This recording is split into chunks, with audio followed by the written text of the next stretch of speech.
listo. A ver. Espero que se vea bien. Ya saben si es que existe algún problema con... Si es que hay algún problema con las imágenes, ustedes ya me avisan. A ver. Empezamos con un concepto bien sencillo, con una pequeña historia, ¿sí? Atención. A ver, en los años 1840 ocurrió un fenómeno, ¿sí?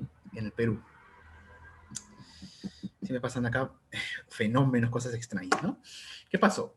Una bandada de aves guaneras, conocidas como el guanay y como las gaviotas, llegaban en bandadas gigantes a las islas de la costa de Ica, las islas de Chincha, y a muchas otras partes de la costa desértica del Perú. Y iban a depositar, pues, sus heces, ¿no? Sus excrementos. Ya desde hace muchos siglos se venía acumulando en estas islas, por montañas y por cerros, ¿no? El excremento de estas aves, conocidas como el guano. Pero por esta década, en los años 1830-40, ocurrió un fenómeno donde llegaron en mayor cantidad las aves, ¿no? Y depositaron ahí sus heces y crearon, pues prácticamente, recubrieron todas las islas de la costa del Perú, las islas de Chincha, en montañas y en islas de guano. Eran literalmente islas con montañas de guano. Eran islas de guano. Islas de heces, islas de excremento. Ahora, tú me podrás decir, profe, ya es todo chévere, pero a mí qué me interesa, a mí qué me importa que hace 200 años en la costa del Perú hayan ido pues aves y hayan hecho popó. A mí qué me importa, a quién le puede importar eso, ¿no? Es algo que no tiene ningún valor, ¿no? No tendría ningún valor, ese detalle sería algo que la historia no le importaría. No tendría valor de no ser porque ese excremento tenía una condición muy importante y unas cualidades tremendas para, para el abono. Servía como un buen fertilizante. Y en esta época, hay que recordar que en el contexto mundial nos encontramos en la revolución industrial, donde la cantidad de obreros en Europa y en Estados Unidos crecen de una manera increíble, también en Japón, y las fábricas demandan muchos obreros. Entonces, aumenta la población, aumenta la masa trabajadora y aumenta la demanda de alimentos. Y también la agricultura se tecnifica y pasa a ser también a hacer una actividad que también va a ser influenciada por la revolución industrial. Entonces, cada vez más se buscan técnicas para producir en más cantidad y mejor lo que son los alimentos. Y justo, qué casualidad que por estas épocas se da este fenómeno, donde el guano sirve como un potente fertilizante, donde una hectárea sin guano crece, digamos, en 6 meses y con una cosecha baja, pero con guano y con tratamiento, en 3 meses crece y lo que se siembra crece de una manera más rica en proteínas y más extensa. Es decir, que mejora la cantidad y la calidad de la producción. Y justo Europa y Estados Unidos demandaban en grandes cantidades eh, abono para sus cultivos. Y justo qué casualidad acá en el Perú se da un fenómeno donde en el Perú tenemos literalmente islas y montañas de eso. Es como si el mundo necesita ahorita petróleo y en el Perú hay pues decenas de toneladas de barriles de petróleo. Más o menos pasó lo mismo en esta época. Europa necesitaba eso y justo acá ¡pum!, surgió esto. Como que, como te digo, desde antes ya se venía dando este fenómeno, pero a mediados del siglo XIX se incrementó este fenómeno. Algunos dicen que fue un fenómeno similar al fenómeno del Niño, donde surgieron pues las corrientes frías, llegaron a estas islas, ¿no? Y aquí inicia una nueva época en la historia del Perú. Este este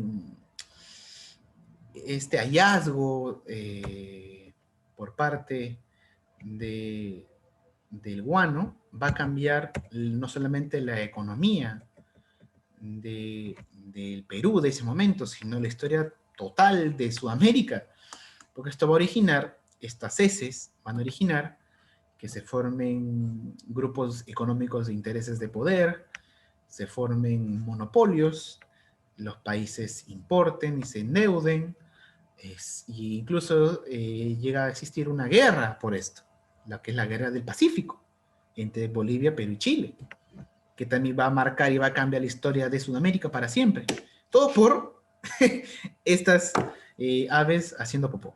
Así la historia, chicos. A veces yo les decía que la historia no funciona por cosas pequeñas, ¿no? La historia no es que un día un rey se despertó y quiere hacer eso, ¿no? La historia es por masas, por cambios sociales que se dan en mucho tiempo, por las clases sociales y por los años, ¿no? Por fenómenos grandes, ¿no?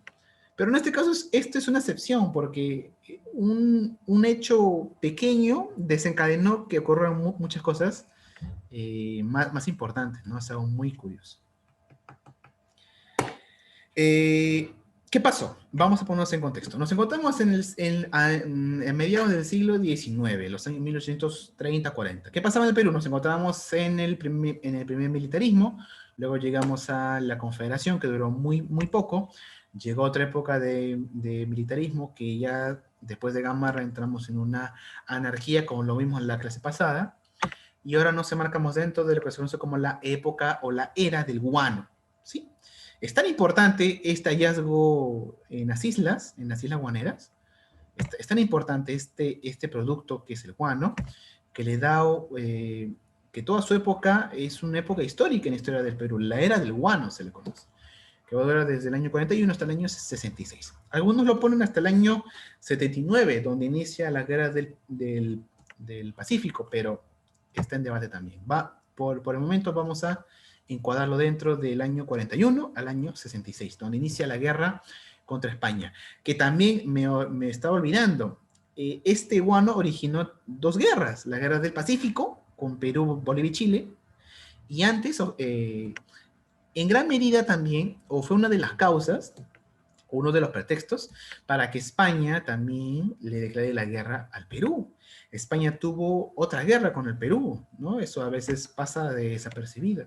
España quiere no reconquistar el Perú, pero quiere que Perú le pague una deuda que tenía hace mucho tiempo desde la batalla de Ayacucho, ¿no? Con Sucre. Y en ese momento se aliaron pues Ecuador, Chile, Bolivia y Perú para luchar contra España. Pero eso ya lo vamos a ver la próxima semana. Entonces, en el 41 inicia esta época, la época del guano, ¿sí? Donde las islas guaneras recolectan una cantidad enorme, pues, de lo que es el guano. Y acá más o menos vemos en esta imagen lo que era, pues, ¿no? Esta imagen no corresponde a la época, no es una imagen ya actual, pero más o menos es ese el contexto, ¿no? Islas desérticas, donde bandadas de aves en millares vienen y se alimentan, pues, ¿no? De los peces de esta zona y depositan, pues, ¿no? Sus heces. Y un detalle no menor, ¿eh? Ustedes saben que las aves, las aves guaneras, acá hay una foto, acá hay una foto. Las aves guaneras, o en general las aves, son de depositar muchas heces. Ustedes sí han criado o en su casa han tenido, pues, gallinas, patos, ustedes ya se Patos. pueden dar cuenta, claro, ustedes se pueden dar cuenta de que los patos y que de las aves en general son mucho de hacer heces, ¿no? De depositar sus heces en donde sea. Prácticamente comen y a la hora ya están botando, ¿no? ¿Por qué? Porque ustedes saben que las aves no tienen estómago, como lo conocemos nosotros los mamíferos, ¿no? Ellos tienen lo que se conoce como el buche. El buche está por aquí, encima del pecho, que es es un órgano que muele lo que comen las aves, pero no se guarda, no se almacena, simplemente lo muele y lo va bajando y lo bota. Por eso que el ave constantemente está picando, está comiendo, porque no puede estar mucho tiempo con el buche vacío. Y esto origina que en este momento las aves guaneras estén en ese hábitat consumiendo muchos peces y a la vez que consumen también botan. Entonces almacenan una cantidad enorme de guano, ¿no? Entonces esto te lo comenté para que me entiendas, que, que es muy fácil llenar una cantidad gigante de heces de las aves guaneras, ¿no? De pelícanos y de guanais, ¿no? Y bueno, ¿qué pasa con el guano? El guano se descubre que es un gran fertilizante. Ya desde hace mucho tiempo, científicos como Otto von Humboldt, que es uno de los más grandes estudiosos de la corriente peruana, de la corriente fría del mar peruano, que estudia por muchos años, ¿no? Esta corriente fría que viene del sur del Pacífico, que enfría la costa peruana y la convierte en un desierto, ¿no? Tú ya debes saber esto por geografía, ¿no? Pero si no te lo han comentado, te lo explico, ¿no? El mar peruano es frío, porque viene de una corriente que viene del sur del Pacífico, que hace que la costa peruana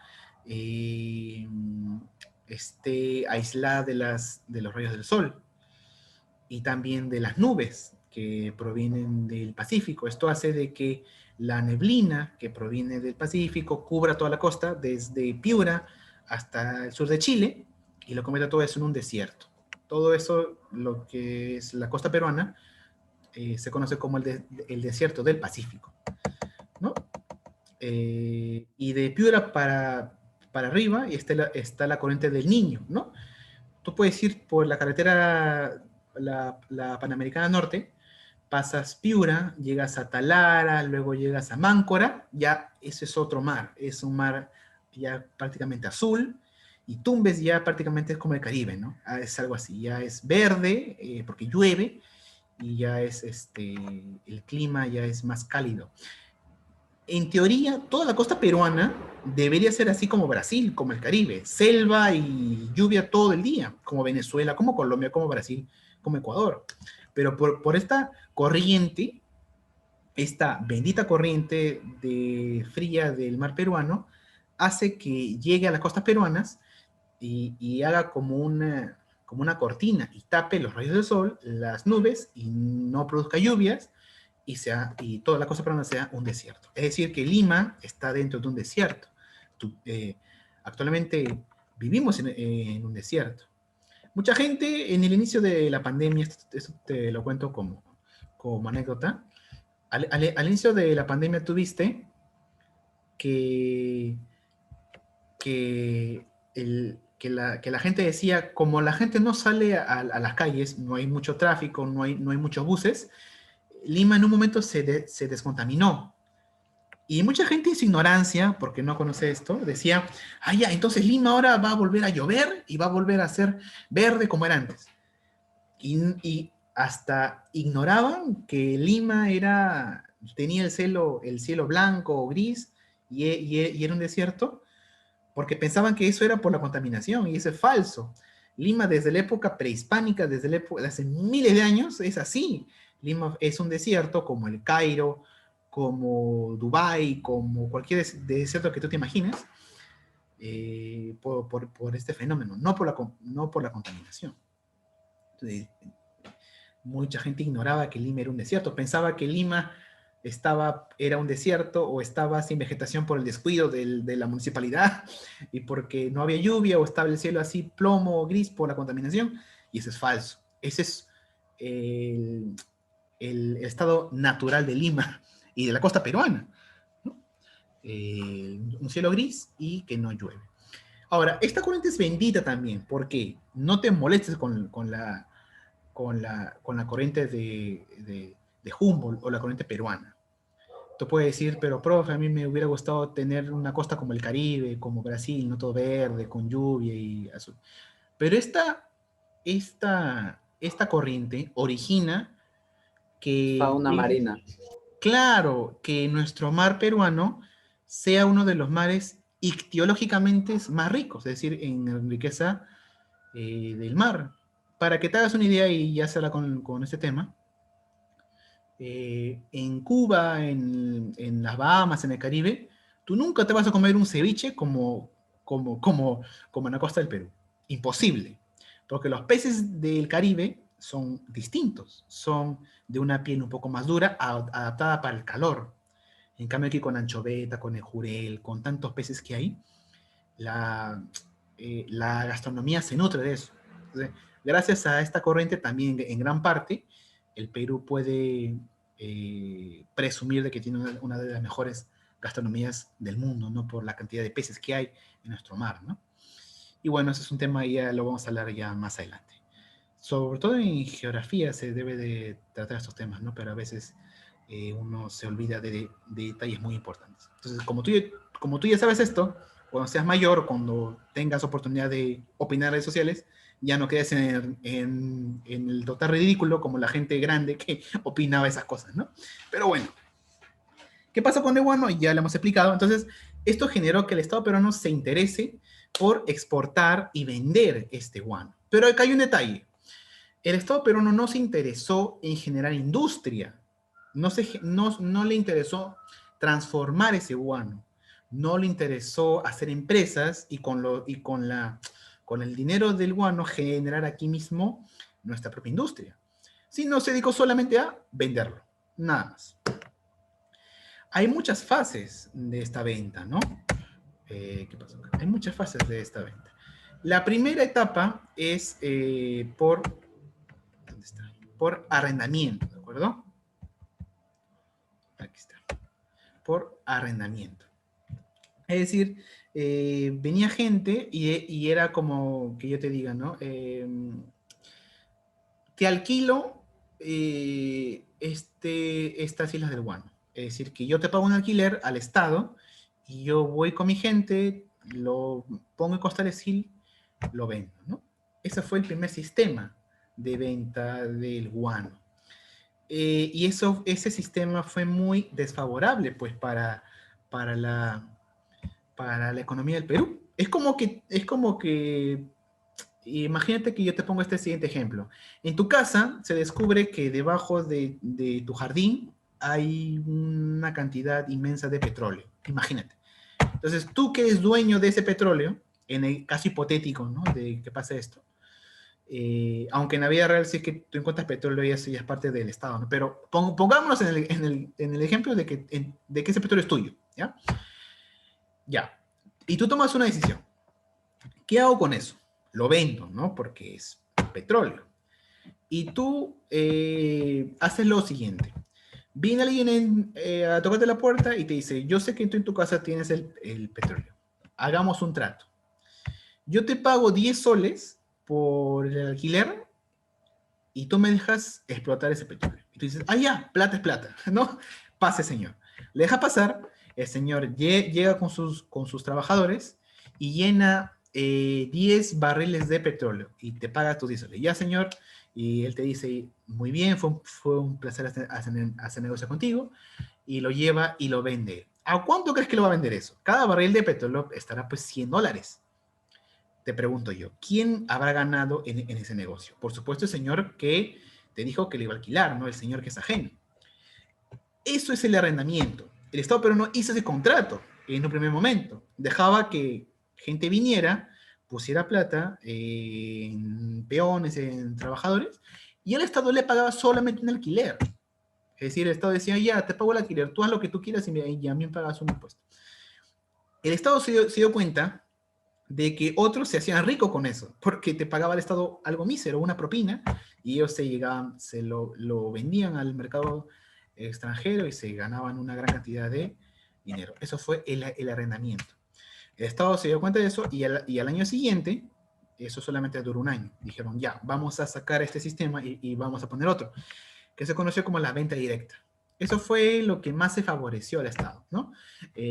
Llevaba a sus propios trabajadores, sacaba pues en sacos este guano y lo exportaba. Luego se dieron cuenta de que esto también traía mucha corrupción por el interés de los funcionarios y del Estado. Así que también se cambió al sistema de consignatarios, ¿de acuerdo? Al sistema de consignatarios.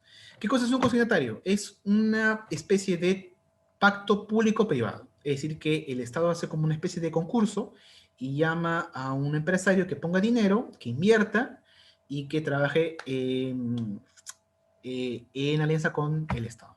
Es algo que hasta el día de hoy se hace más o menos. Empresas vienen, ¿no? Trabajan los recursos y dejan una ganancia para el Estado y para la comunidad. En teoría, ¿no? Hay empresas que también no hacen eso y también hay mucha gente que reclama sobre eso. Pero bueno, eso se dio en esta época, el sistema de consignatarios. Tú si tenías dinero, eres una persona con plata, hacías un pacto con el Estado y te dejaban pues trabajar eso como una especie de socios, ¿no? Como ya te lo he explicado. Pero eso también trajo muchos conflictos de intereses, porque al final también había una especie de corrupción y se cambió. Y al final el Estado dijo, vamos a traer a una sola empresa que dirija esto. Porque los consignatarios con el tiempo iban ganando influencia, dinero y se enriquecían. Entonces el Estado, para que reciba un poco más de esto, dijo, vamos a cambiar este sistema y trajo un cuarto sistema. El cuarto sistema fue el sistema de monopolio, donde se trajo una empresa, una inversora extranjera, que era la casa Dreyfus. Los Dreyfus, que eran franceses. Eran unos hermanos que eran una especie de banqueros, inversionistas. Pusieron toda la logística a los trabajadores para que ellos sean los únicos dueños en explotar los recursos guaneros del Perú. Eso es un monopolio, cuando una sola empresa abarca todo un mercado, ¿de acuerdo? Por ejemplo, tú dices, esa empresa tiene el monopolio mundial de tal producto, es porque esa empresa controla el, la economía mundial en base a ese producto. Ahora, vamos a lo más importante de esta clase, ¿sí? A este periodo, como hemos dicho, se le conoce como la época del guano, pero también se le conoce como la época de la prosperidad falaz. Este nombre se lo puso Jorge Basadre. ¿Por qué? Porque prosperidad falaz significa prosperidad falsa o Una también, falacia. claro, falsa, no falaz. O también se le da el sentido, Basadre le da el sentido de que fue una prosperidad que no fue la correcta, que no fue la idónea o fue algo que se desvanece con el tiempo. Eso es la intención, la idea que le quiere dar o que le quiere impregnar Jorge Basadre. Pero la palabra falaz ya sabemos lo que significa. ¿Y por qué le pone prosperidad falaz? Y aquí les quiero mostrar esta caricatura. Y como ya les he explicado antes, las caricaturas de la época ayudan a entender mucho sobre la realidad que se vive en el momento. De aquí a 50 años, los estudiantes van a estudiar las caricaturas que vienen hoy en el comercio, en la República, sobre la política peruana. Y lo van a estudiar. Y también nosotros estudiamos ahora las caricaturas de esa época. Y ustedes aquí pueden ver una caricatura que nos muestra cómo era la realidad de ese momento. Vemos a una persona muy elegante, ¿no? Con un saco, con un sombrero y con un puro. Se hace ver, demuestra la caricatura que nos quiere mostrar una persona muy elegante, que es jalada por un carruaje de aves guaneras. ¿Esto qué simboliza? ¿Qué significa? Que hay mucha gente en el Perú que está mantenida por el guano. Hay mucha gente en el Perú que se hace rica con el guano.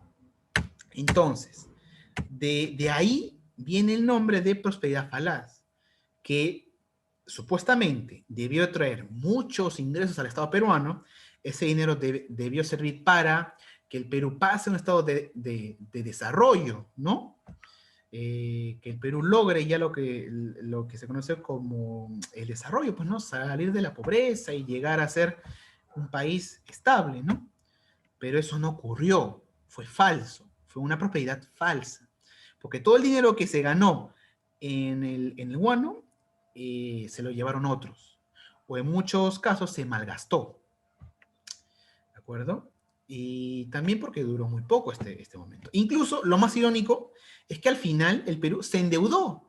El Perú estuvo más quebrado antes del guano que después del guano. No, el Perú estuvo más quebrado después de la época del guano que antes de descubrir el guano. Algo increíble. O sea, tienes que hacerlo muy mal, ¿no? Pésimo para que tú Descubres una mina de oro y luego, años después, estés en la quiebra. Algo así, ¿no? Ese es más o menos lo que ocurrió en esta época. ¿Por qué? Vamos a ver aquí, en este cuadro ya para terminar, en qué se gastó el dinero del guano, que es lo más importante. La mayoría, el 29% es expansión de la burocracia. Y esto, lamentablemente, ahora me pongo en modo crítico y reaccionario, ¿ya? Vamos a hacer una crítica fuerte.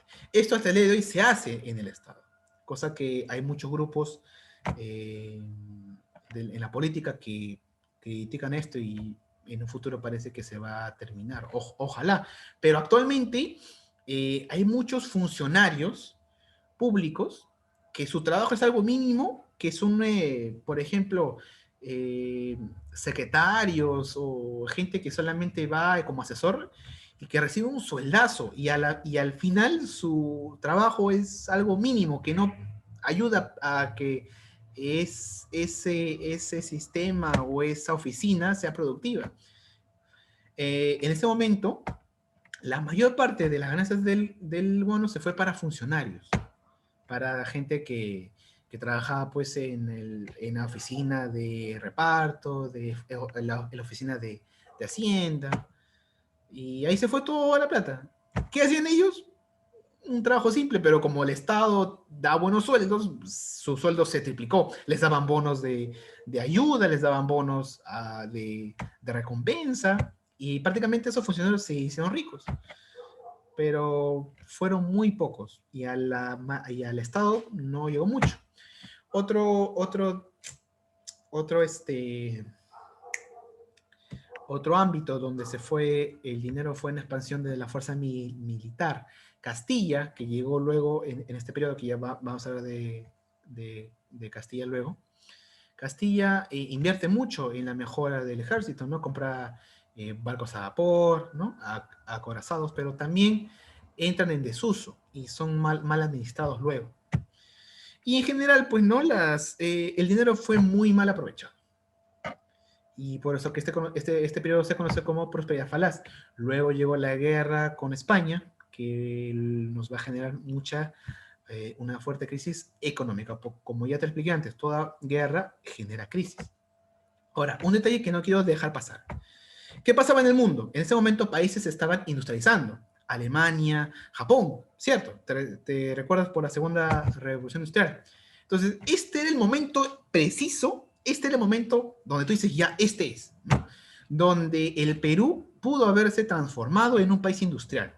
Porque con las ganancias del guano, se pudo haber absorbido por empresas del Estado para que se genere, pues, innovación tecnológica y se invierte en educación, como hizo Japón, para invertir en producir y en hacer una economía sustentable en el tiempo en base a la tecnología.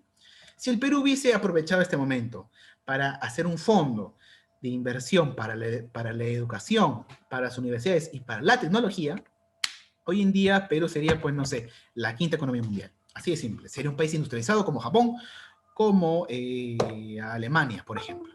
En este momento, para que te hagas una idea, tú ya lo sabes, te he explicado esto antes. Japón invirtió el dinero del arroz para transformarse. Es decir, empezó con muy poco. El Perú en esta época era para empezar con algo ya más grande, ¿no? Pues pudimos haber sido en ese momento con esta plata como Japón, como Alemania. No fue así. ¿Por qué? Por la mala administración de muchas personas. Esto hay que dejarlo muy claro. Oportunidades como esta pasan una vez en la vida. Ahora, ¿qué vamos a hacer? No vamos a poner a llorar, vamos a ponernos a reclamar. No. Justo hace muy poco tiempo, les dejo esto como dato para cerrar el tema, porque este tema lo vamos a continuar la próxima semana. Hace unos días, ya para cerrar, se descubrió que en el sur del Perú se han descubierto muchas cantidades de litio. Y esto me da un poco de miedo porque parece que la historia se repite, ¿no? Hace 150 años se descubrió un fenómeno del guano, ya. Hace poco, hace unos meses, se descubrió grandes cantidades de litio en Puno y en Cusco. también en Bolivia, como pasó aquí también. Eso me da mucho miedo. Y algo curioso, justo en este momento, el mundo está entrando a un boom de los aparatos electrónicos, los autos electrónicos, y la energía cada vez más tiende a ser eléctrica. Ahora en un futuro se presume que va a haber un boom de los autos eléctricos. Y las baterías de litio van a ser esenciales para ese momento. Entonces el Perú puede empezar una industria grande en generar esos productos. Ahora, no hay que estar en pánico. Conociendo esta parte de la historia, sabemos lo que tiene que hacer la sociedad peruana y el Estado. Manejarlo de una manera más inteligente. No lo vamos a vender solamente como litio. Hay que tratar de transformarlo y hacer industria de eso para que Perú empiece, ahora sí, a entrar un camino de progreso. El camino siempre, el futuro siempre es optimista en base a que tú tengas ideas pues inteligentes de cómo aportar a tu sociedad. Si tú eres una persona que no va a aportar nada, pues el futuro va a ser una ruina, ¿no? Pero si tú eres una persona que va a aportar mucho, el futuro es prometedor. Esperemos que con el litio no pase lo mismo que con el guano. Nos quedan 4 minutos. Vamos a responder las preguntas que sí me han dejado aquí. Vamos a ver el chat. El chat es muy importante. A ver, primera pregunta. Ramón Castilla abolió la esclavitud. Palabras cortas, sí, lo vamos a ver la próxima semana. Pero es cierto que Castilla reconoció y les pagó a los dueños de los esclavos una cierta cantidad de dinero, reconociendo su condición de pérdida de su mano de obra, ¿no? Porque en ese momento el esclavo era una mano de obra importante en las haciendas. Entonces, se le pagó, sí. Y también no solamente a los esclavos africanos, sino también que se eliminó la mita que existía en los pueblos indígenas. Aún se les cobraba mita a los campesinos de las comunidades indígenas, así como en el virreinato. Se mantenía eso. Entonces, para cortar con la mita indígena y con la esclavitud, Castilla, pues, tomó esa decisión importante de cortar esos dos sistemas. Entonces, es correcto.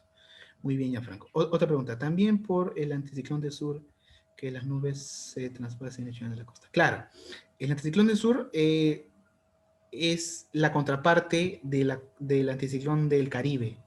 El ciclón, el ciclón de la costa del Caribe provoca que en la costa caribeña, Florida y en general el Caribe, se originen muchos huracanes. Por eso que ustedes ven en noticias que en el Caribe y en Estados Unidos hay muchos huracanes, ¿no? Eso es propio de los mares calurosos y de los climas cálidos. Aquí en la costa peruana, por por la corriente de Humboldt, no se origina esto. Si es que tuviéramos, como te he explicado, esta corriente de Humboldt migra a otro lugar y el Perú vuelve a llover y vuelve a ser una costa calurosa como Brasil o como Venezuela o como Colombia, habrían pues muchos huracanes, ¿no? Cosa que no hay. ¿Por qué se dice que Ramón Castilla abolió la esclavitud? Claro, porque él terminó con el sistema pues de la esclavitud a la compra y venta, ¿no? Es decir, a todos los dueños de las haciendas que tenían esclavos en su nombre, Castilla pues les pagó con dinero del guano, ¿no? Porque estamos en este momento. Y les pagó una especie de indemnización por la pérdida, ¿no? Porque en ese momento un esclavo era como una propiedad, era como una casa, como un terreno. Le pagó por eso y ahora es libre, ¿no? Es como que compró su libertad, ¿no? Pero en términos simples, Castilla se le reconoce por eso. También Castilla se le reconoce por ser uno de los mejores presidentes de la historia del Perú. Para muchos fue el mejor. Pero siempre hay, ¿no? Siempre hay detalles, ¿no? En lo personal, para mí, el mejor presidente de la historia del Perú aún no ha llegado. Estamos esperándolo. Pero hay muchos presidentes que sí hicieron muchas labores muy buenas en el Perú, claro que sí. Y ya lo vamos a ver en un futuro. Bueno, jóvenes, muy buenas las preguntas. Nos vemos el día miércoles. Prepárense porque es una clase tremenda. Vamos a hablar de Mussolini y luego hablamos de Hitler en la siguiente semana. Así que preparen sus preguntas desde ya y nos vemos la próxima semana. Ya saben, si quedan preguntas de clases pasadas, igual las pueden hacer. Hasta luego, chicos. Nos vemos el día miércoles. Sí, profesor.